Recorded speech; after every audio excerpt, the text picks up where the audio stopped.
Battimento poi. Sì, Eccoci sì. qua, noi già parlavamo di cose di cucina. Allora, vediamo insieme la ricetta, portiamoci all'Università del Gusto di Crazzo Vicenza e vediamo che cosa ci attende.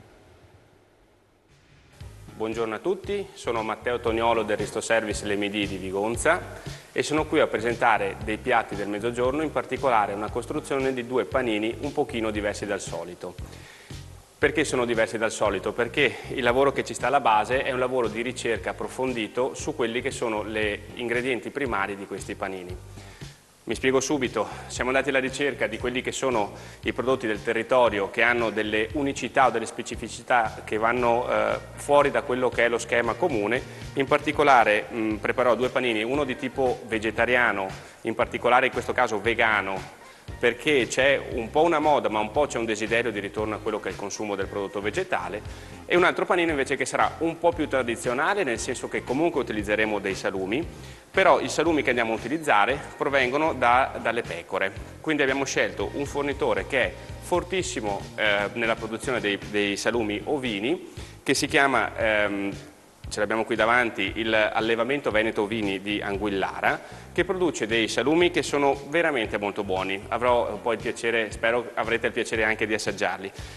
Cos'ha di caratteristico questo salume? Che ha un sapore che perde quella che è la parte un pochino più forte della pecora e rimane solo la parte più dolce, che poi noi andremo a mescolare con un altro prodotto che è veramente molto buono, che è una caciotta fatta con il rosmarino di un'altra azienda molto interessante che si chiama Magnasame, ed è un'azienda che si trova a Sant'Angelo di Piove, che ha nell'affetto che mette nella produzione dei propri formaggi un punto in più rispetto a tante altre produzioni. Infine ci appoggiamo ad un'altra azienda che si chiama Barduca, che produce solo agricoltura bio, in particolare vediamo tutto il mondo delle insalate, delle erbe officinali, delle erbe aromatiche. Lavora moltissimo in quello che è il nord Europa, un pochino meno in Italia, perché in Italia c'è una ricerca inferiore di quelle che sono le certificazioni che loro invece hanno necessità di avere per poter vendere i loro prodotti nella distribuzione grande e piccola al nord dell'Europa. Allora, cominciamo subito. Io mi prendo questo che è un salame, un salamino. È un salame di pecora, è un salame piccolino, simpatico, che può essere tranquillamente utilizzato al posto del salame normale. Me ne preparo qualche fettina. Vedete che l'aspetto è sempre quello tradizionale, non c'è niente di particolare, niente di difficile. Lo preparo poi con un pane, anche qui la ricerca è stata quella di andare a trovare qualche cosa di diverso. Qualche cosa di diverso era un pane fatto ancora in maniera artigianale, un pane fatto anche con il desiderio di una ricerca di un prodotto nuovo. In particolare con questo tipo di panino io userò una cosiddetta lingua di suocera. Perché si chiama lingua di suocera? Non l'ho capito, però è un pane a peperoncino. Se qualcuno poi ha qualche idea magari poi me la svelerà. Allora, quindi qualche fettina di salame, eccoci qua. Nel periodo invernale io suggerisco di scaldare un pochettino il pane, anche basta una pentola, basta un forno, quello che piace di più, insomma, in sostanza. Quindi ci prepariamo il nostro pane, prepariamo il nostro salamino.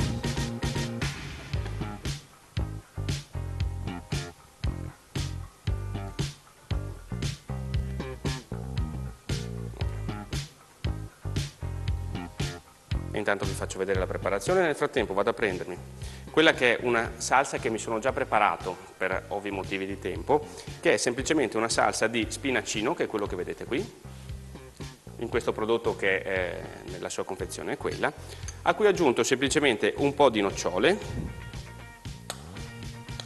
e che allungherò con un goccettino di olio di oliva.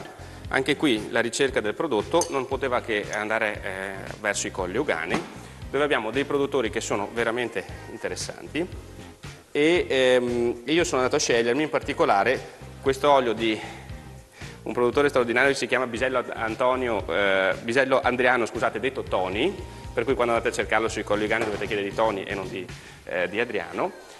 Ne metto un goccettino, la scaldo appena.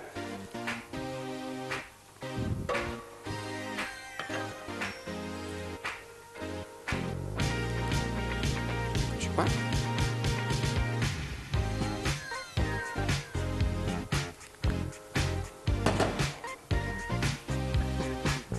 Non so se avete il piacere di sentire il profumo dell'olio che sta venendo, è veramente molto buono, veramente molto buono. Nulla a che fare con i semplici oli che troviamo nel supermercato, quegli oli di basso costo, stiamo parlando di un prodotto completamente diverso. Adesso torno un attimo sul tagliere a finire di preparare il panino finché la salsa di spinacino e nocciole si finisce di scaldarsi, basta appena intieppidirla. Non è altro che spinacino frullato. Non c'è niente di difficile, niente di complicato. Quindi ci prepariamo il nostro salame.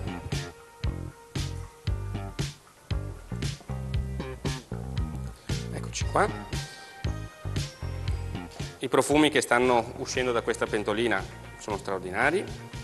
Il profumo che sta venendo in questo panino lo sarà altrettanto. Eccoci qua. Poi, assieme a questo panino, per utilizzare un formaggio di cui vi ho parlato prima, prenderemo la cacciottina al rosmarino, giusto per dare un po' di grinta in più. Vi ho detto prima che questi salumi di pecora mancano della parte grassa della pecora, quindi della parte che lascia il sapore un pochino più forte, quello che non a tutti piace. Per andare a compensare un pochino questa, diciamo, carenza tradizionale dell'abitudine al gusto, ci prendiamo questa cacciottina,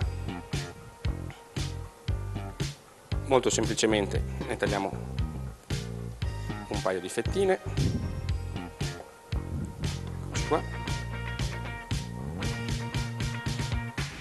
ecco qua. Facciamo dei tagli molto sottili, è chiaro che stiamo preparando un panino per cui abbiamo bisogno che sia qualcosa di facile anche al consumo, non possiamo ovviamente renderci la vita difficile nel mangiare il panino. Ecco qua.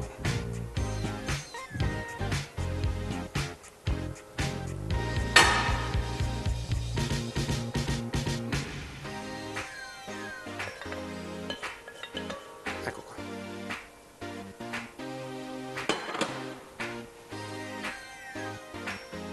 Vedete anche l'attenzione è un pochino anche a quello di creare un colore. In questo particolare momento abbiamo creato quasi un panino italiano, quindi con i colori della bandiera italiana. I sapori invece sono tipicamente della zona veneto-padovana in particolare. Ecco.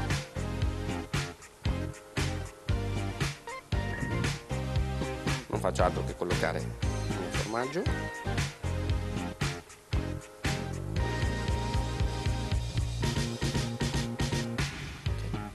Unisco il panino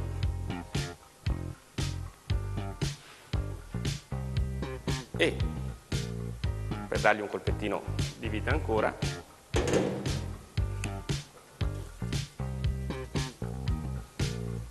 cerco di impiattarlo dando qualche fettina di spinacino che abbiamo utilizzato per fare la salsa.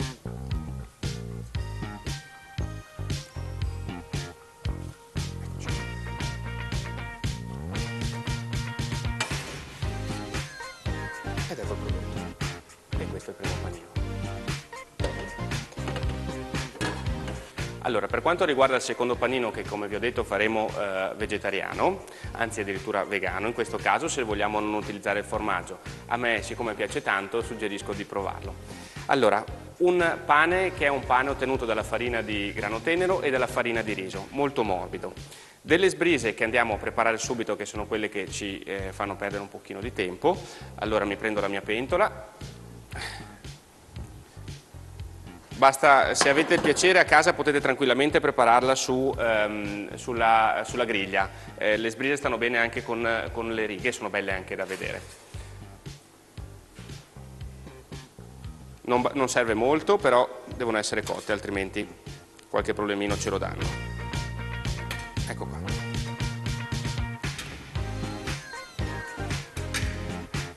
Nel frattempo che le sbrise si cucinano, io mi sono già preparato una salsa di cipolle rosse, al cui interno poi aggiungerò qui in padella un goccino di miele dei Colli Euganei e un pochino di zucchero di canna. Una puntina appena. Là. E perché faccio questa cosa? Perché la cipolla è stata preparata con, ecco qua, è stata preparata con dell'aceto di mele e questo ha dato un po' di acidità alla pietanza. Questa operazione di aggiungere qualcosa di dolce creerà una salsa da sapore agrodolce che bene andrà a contrastare il sapore tipico del fungus brisa. Ecco qua.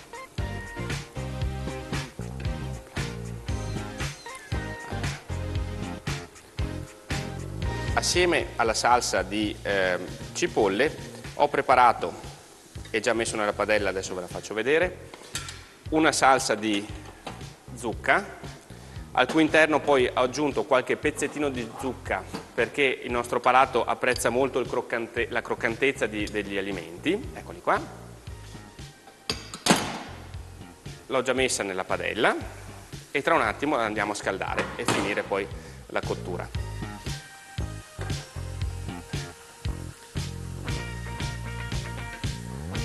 Ecco.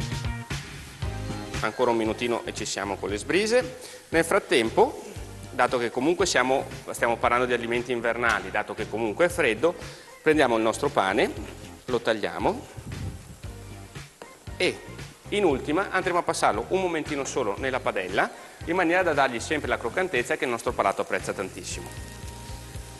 Qui ci siamo con la cipolla, nel frattempo mettiamo a scaldare anche mettiamo a scaldare anche la nostra zucca, quindi tutti alimenti di stagione, tutti alimenti reperibili quotidianamente e normalmente nei supermercati, niente di difficile.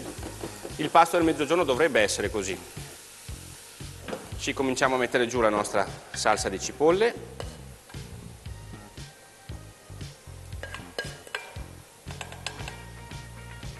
Okay. È un sapore ovviamente forte, io qui ho a mezzogiorno magari non tutti i giorni, ecco, però il sapore diverso, il sapore tipico di solito viene apprezzato, è buono, è piacevole. Diamo l'ultima girata alle sbrise, sentite il profumo, buonissimo. È un fungo considerato secondario la sbrisa, però è veramente molto buono, veramente molto saporito. Eccoci qua. In questo caso comincio già a prepararmi la guarnizione che mi piacerebbe avere sul mio piatto, quindi da una parte mi metto, per richiamare quelli che sono gli ingredienti del panino, mi metto la zucca, dall'altra parte mi metto un po' di salsa di cipolle, andiamo a dare anche un po' di colore al piatto. Ecco qua. Le sbrise sono pronte, me le appoggio un momentino qui, fino che un momento appena del pane. L'ho fatto in questa maniera perché così riesco a dare la croccantezza sotto e lasciare la morbidezza sopra. Eccoci qua. Basta proprio un attimo solo. È un pane molto morbido che ben accetta questo trattamento in padella. Sempre se avete la padella con le righe, aiuta a creare anche un po' di dinamismo nell'estetica. La fiamma è molto alta per cui non ci metterà molto. Se proprio vogliamo anche completare il nostro piatto,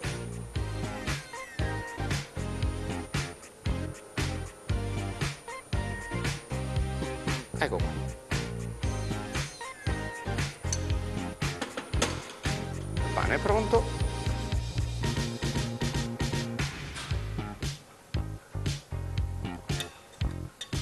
Mettiamo le nostre sbrise. Io qui sono stato particolarmente abbondante.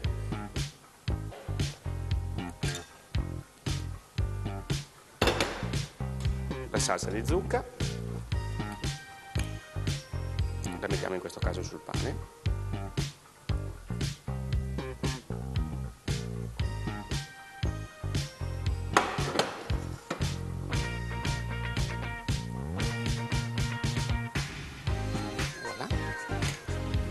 Chiudiamo il panino, lo mettiamo sul suo piatto.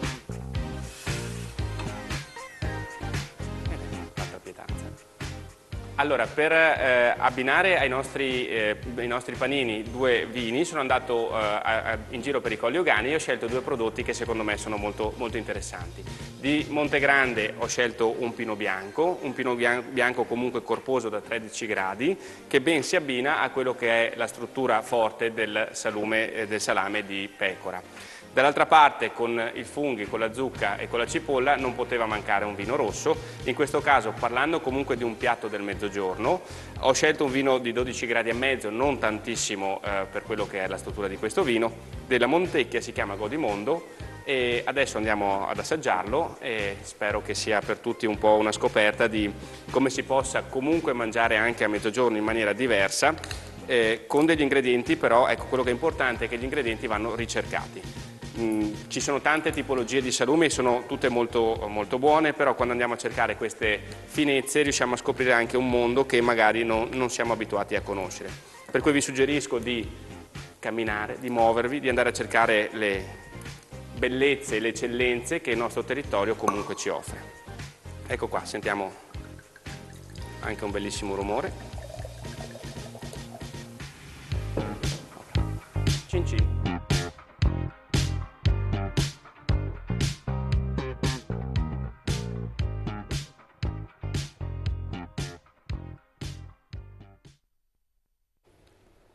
E grazie anche al nostro ospite che ci ha intrattenuto con la preparazione di gustosi panini, veramente straordinari, ma avremo modo anche lui di conoscerlo prossimamente.